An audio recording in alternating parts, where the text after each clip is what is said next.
life has a funny way of humbling you and beating you down and, grounding you in its entirety. And that's happened more than enough for me to still have that mentality and not really understand, who I am and what I, was put on this earth to do. And it's one of those things was it's okay, learning that it's okay to not be okay. It's okay to be sad. It's okay to be hurt. It's okay to cry. It's okay to, not be perfect, every day, not be happy every day. Is there a video that you're most proud of, do you think? It's probably one of the most viral ones of me and running alongside Tatiana McFadden, who's super slow-mo. And you can just see me yelling at her, screaming at her, encouraging her to just go, go, go.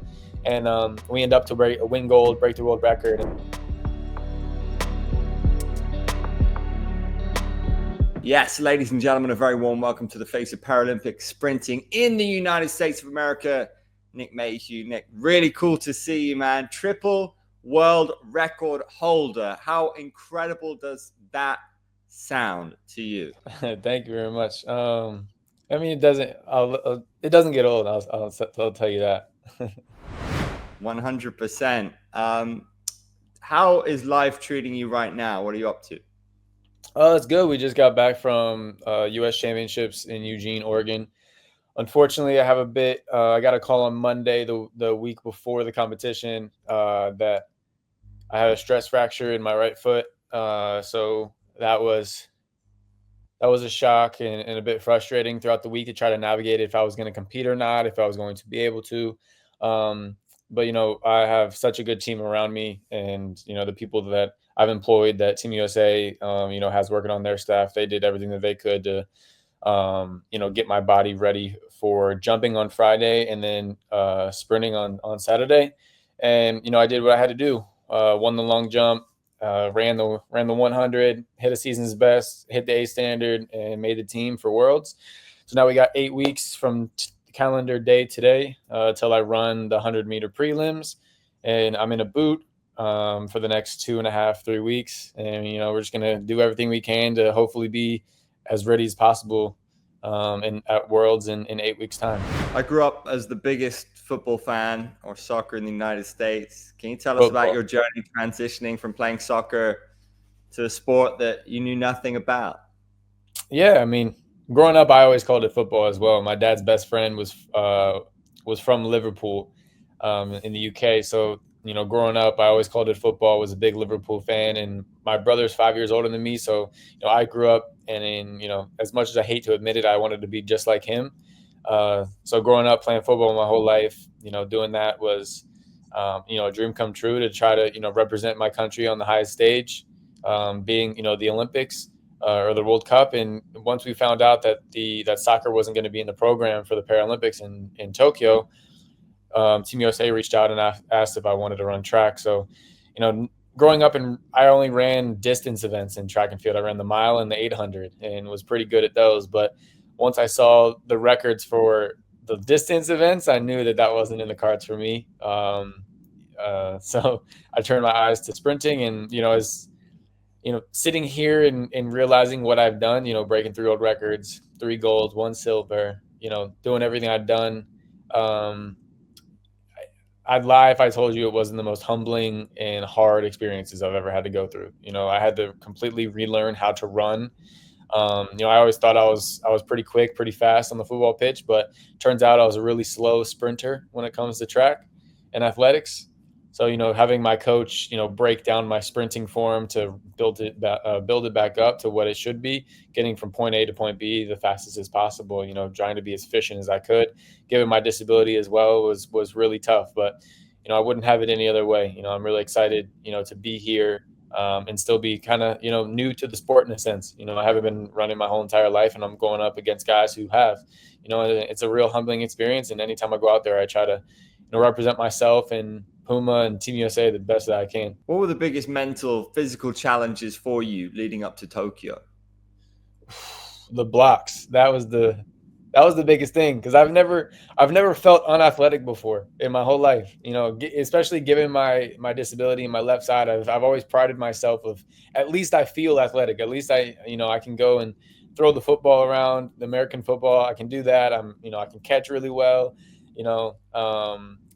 I could do so many things at a what I would think is like a decent ability. And then I got in those sprinting blocks and fell right on my forehead. And that was the first time, I felt unathletic.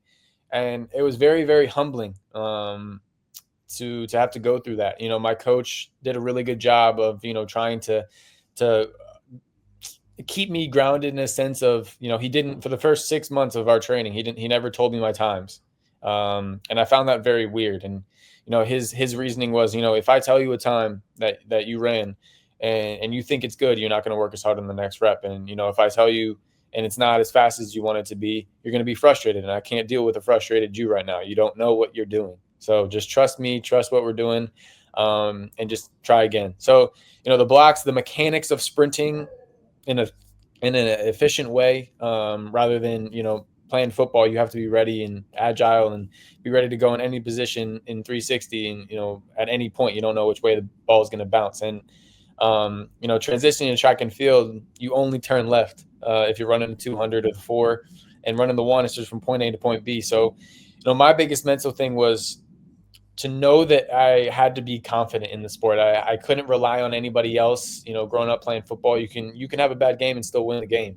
But if you get out there and you're not confident in yourself, you're not cocky to a certain degree, you're not, walking out there thinking that you're the fastest man on that line, you won't be. And, there's nobody else to blame. Your coach isn't there with you, and your teammates that you're running against are running to beat you. They're not running with you. And it's a different mentality going from a team sport to an individual sport. And I worked a lot with a sports psychologist and a therapist, trying to get my mind right, leading up to Tokyo. And being in Tokyo, having that be my first Paralympic Games was something special, but also it being the COVID Games was historic. And I was able to lock into a different zone, having there not be any fans, my family, my coach, people that I, relied on weren't there, for extra energy. So you really just had to tap in to yourself mentally, and it hurt a lot of people, but it helped me, succeed in a historic fashion. So, it's been a crazy battle, a crazy journey, but, we're gearing up for LA 28 now. And, I'm super excited to see what I do. Set a world record in the T3700 meters. What was the feeling crossing the line, knowing that you'd done that?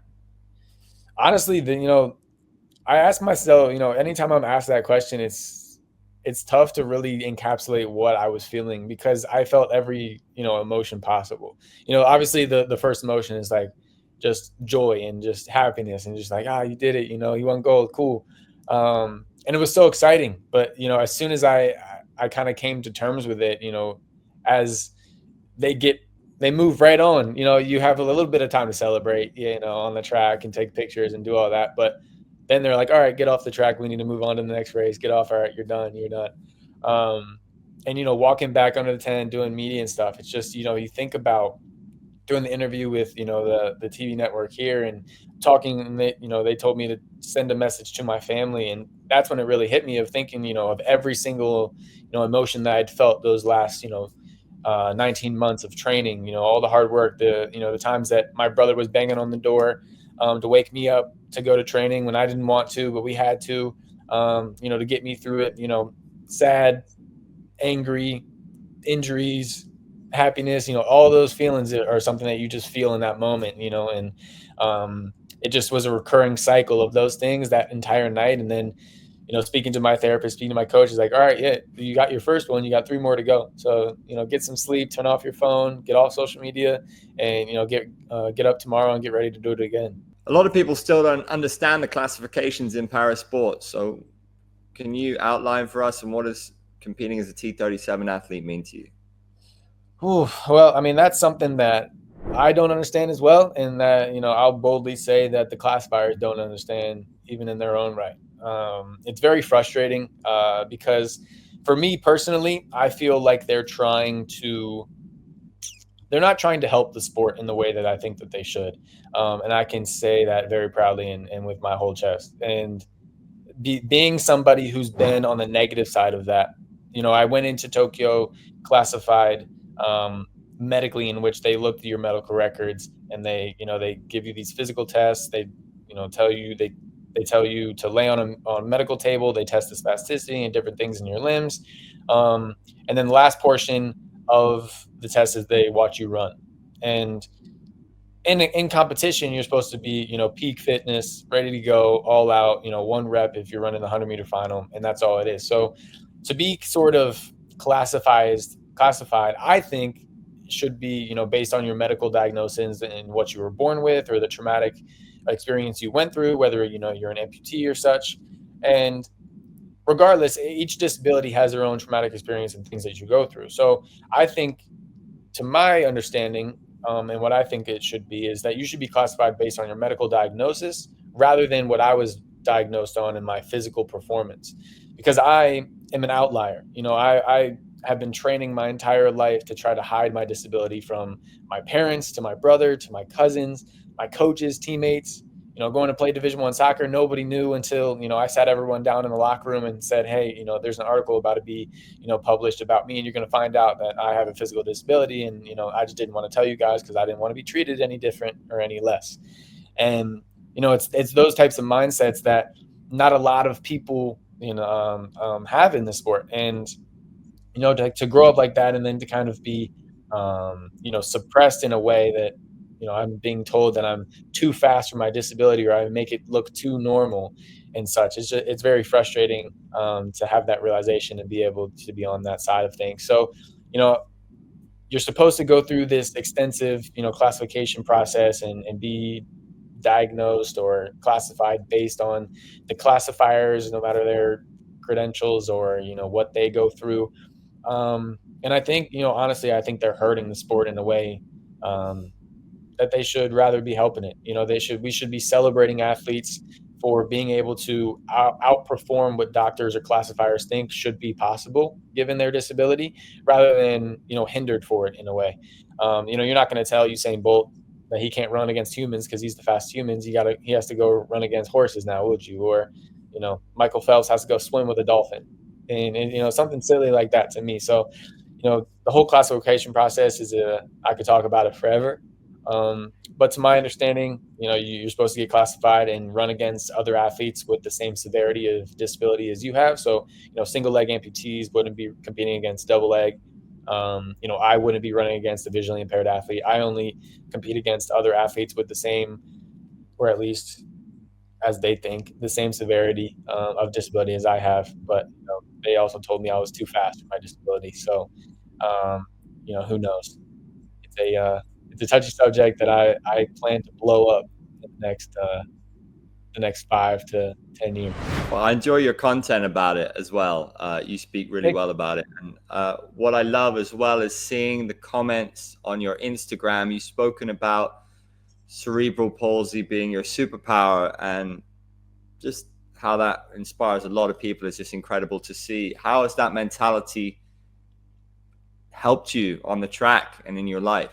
I mean, a lot. I think that mentality is something I had to learn to truly believe. When I was first diagnosed with it, with cerebral palsy at 14, first, I mean, being a teenager is hard enough, to go through high school, um, try to impress people that you don't really care about, or it's very judgmental, bullies, girls, and your best friends, and all the drama that comes with being a high schooler is hard enough. So to then be diagnosed with something and being told that I would never be able to play soccer again, and try to navigate through that, being 14 and a freshman in high school was really, really tough. And so at first I was very negative, I was very depressed, I was very sad, and I had a very angry why me mentality of um why is this happening to me, how is this going to help me, what am I going to do, what do I do now, like, I didn't want to sit in a cubicle, and that's not what I want to do with my career and my life. I was born to be an athlete, and I knew that was the case. So I, was speaking to my mom, my dad, my brother, and my therapist at the time, and I had a decision to make. That in that moment, I could allow my disability to define me and defeat me, and I could play the victim card my entire life and say, what, I had stopped playing soccer in high school, because I got diagnosed with this disability, and I couldn't play anymore, and that's what they said. Or, I could do what I did and, zip it and rub some dirt on it and figure it out. And, that's what my dad has always told me my entire life is just, rub some dirt on it. And, if you fail, get up and try again. And that's kind of been my mentality my entire life. I started off in track and field as one of the world's slowest sprinters. And, I sacrificed almost 2 years of my life, not family's birthdays, friends' birthdays, and vacations and such. And all I did was train, you know, 9, 10 hours a day, 7 days a week, and it was really, really tough. And I just sacrificed a lot to be able to get there. But I then started to believe that I could actually do it, and believe that if I didn't have this disability, I wouldn't have this opportunity, and that was true. And I just really had to believe it. And I knew that every time I stood on that track and got to represent my country, it was a privilege and it was an honor, and it was something that was given to me, and something that could be very easily taken away from me if I didn't, you know, really embody what it really meant. And it was very special to me. And I knew that, after I started speaking about it on social media, and how many people it started to help, and how many people were inspired by it and could connect with it and resonate with it. And I saw all the positive things that could come of it, and of course there's all the negative things too. And that in turn is another discussion of what are you going to do then if you have all this negativity. You're going to be sad that these people are saying rude things to you, or you could screenshot those comments, make a new video talking about those comments, and then educate those people about the Paralympics, about my disability, my experience, and to help further the positivity side. And that's where I live. I live in my own little world. Might be a little delirious, but I just want to help people. And having cerebral palsy be my superpower, and help me in helping others is incredible. And if I was never diagnosed with cerebral palsy, if I was never born like this, if I never had any of this, I wouldn't be who I am today. I wouldn't be able to help as many people in the way that I can. So, while I have this platform that's been given to me, while I'm able to, wear Puma or wear Team USA, wear that, that flag across my chest, I want to help as many people as possible while people are listening, because there's going to come a day where these people don't care what I have to say and aren't listening anymore. So I'm trying to say as much as I can while I have everyone's attention in the most positive way that I think I can. You say sometimes it's okay not to be okay. How Mm-hmm. important is that mentality for people, do you think? I think it's super important. I think, growing up, people in general always think that, you have to be perfect or you have to be happy, all the time, and that it's not okay to not be okay. And, somebody who grew up with that mentality, and, always thought, just to put a smile on your face and, not let people see, you sad, or see you cry or anything like that. That's weak. That's weak. Just trying to be tough, trying to be hard, trying to be, as happy and perfect as possible to, whether it's for people to like me, for me to, attract girls, or, to get coaches to scout me, to recruit me to play, college soccer or anything like that. It's just, I wanted to try to present myself a certain way. And, life has a funny way of humbling you and beating you down, and, grounding you in its entirety. And that's happened more than enough for me to still have that mentality and not really understand, who I am and what I, was put on this earth to do. And, it's one of those things was, it's okay, learning that it's okay to not be okay. It's okay to be sad. It's okay to be hurt. It's okay to cry. It's okay to, not be perfect, every day, not be happy every day. I don't think that that's something you should chase. And I think it's important for everybody, not, just me and, people like me or the disabled community, because I think we understand it to a different degree than, somebody who doesn't have a disability. Or, I think somebody that is in a wheelchair, or an amputee, or somebody that has a visible disability has a different mindset of, it's okay to not be okay than I do, because I don't go what they go through, in a sense of, walking out of the house and having, people stare at you just because, you are who you are. And, I've been through enough to understand and truly believe that it's okay to not be okay, and to know that, it's important to feel all your feelings and deal with it the way that you would, because it's very different than somebody else would. And, I think that as long as you're trying to better the situation that you're in, then it's okay to not be okay. And I think that, the more people that engulf that mentality and really understand what that means, the better off they'll be. How important has your sense of humor been to you? And in terms of everybody who deals with ups and downs, I mean, you kill it. And also, I think it comes through in your content as well. Thank you. I appreciate that. I think that's one of the things that I've tried, hardest to convey is, I mean, never since I was a little kid, that's just the one thing that I've always kind of leaned on to try to deal with negative things. Because I was a very angry kid. I used to fight a lot. I was very angry.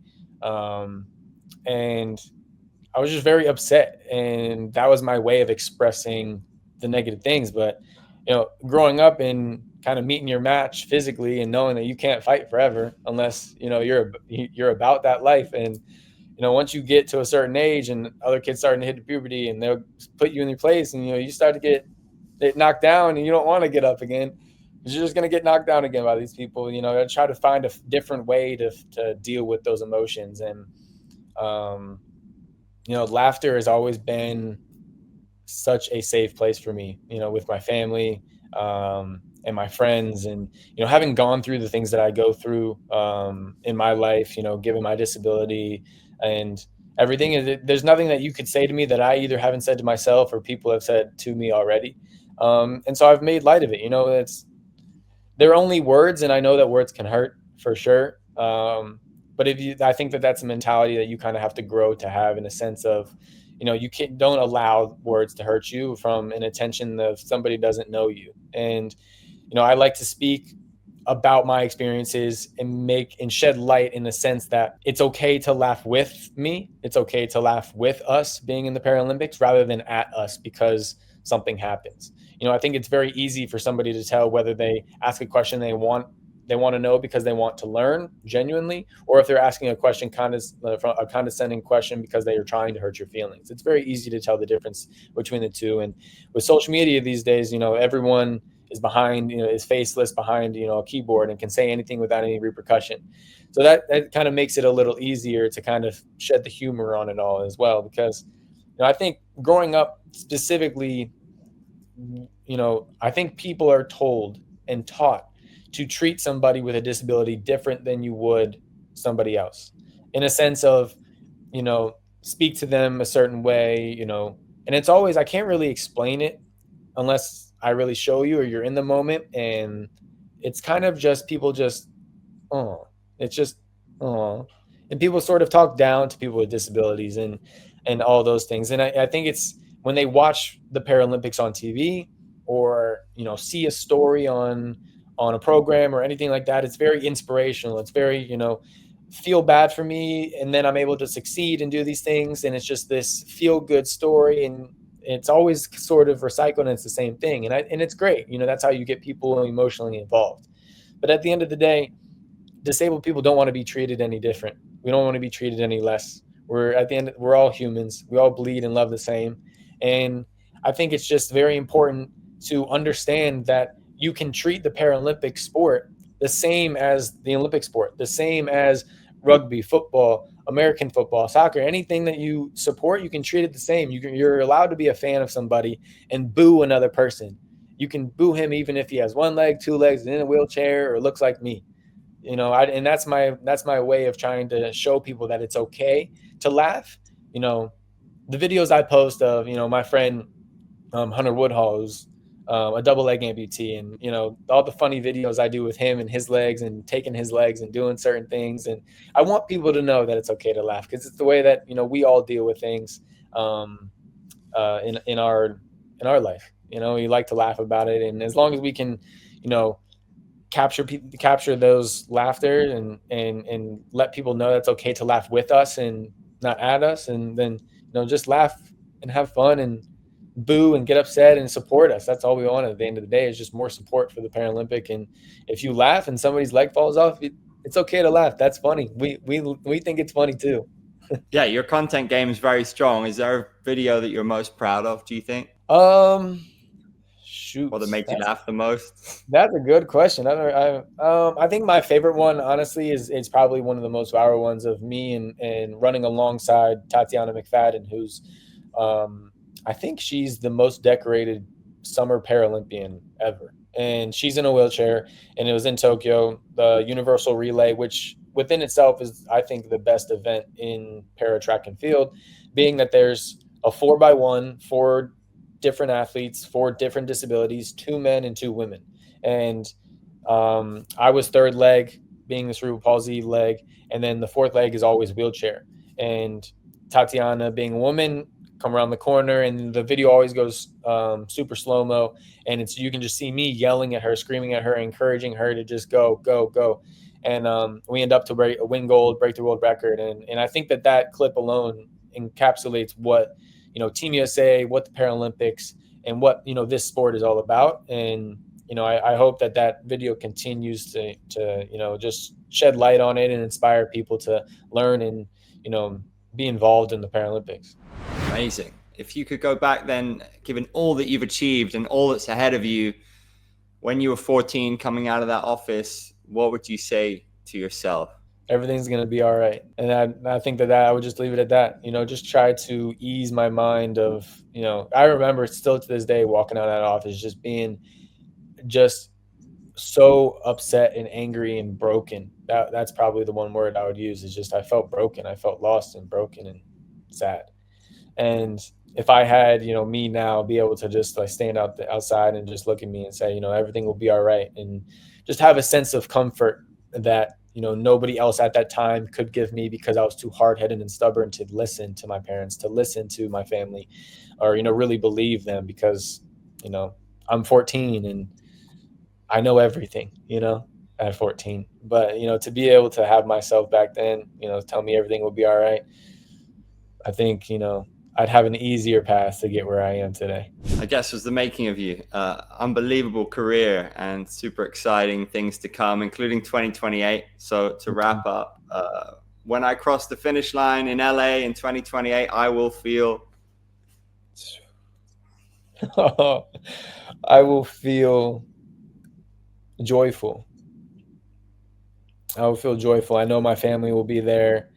My nephew will be there. He's never watched me run. So I'm excited to, run around the track with him in LA. My family, my brother, my sister-in-law, my mom, my dad. I mean, I'm sure my whole family is going to want to be there. And, thinking of where it all started, in Tokyo, not having anybody there, and, be able to be in LA, cross that finish line, jump into that pit, and get up with a gold medal around my neck, and, have my family there to celebrate, is going to feel incredible. You got any World Cup plans? Now you're opening up a whole new thing. I'm excited. I plan to go to as many games as possible. I'm working on, and hopefully I can, work and be involved, in that as much as I can to, raise the support for the games here up in the next 6 months leading up to next year, next summer. So, I'm going to try to go to as many as I can, whether, I'm going to be up in the nosebleeds or sideline, whatever I can. I'm hoping we get through. If we get through to the round of 16, I'll be happy. But I think that, if we can get it together, it hasn't been pretty. I know it hasn't been pretty.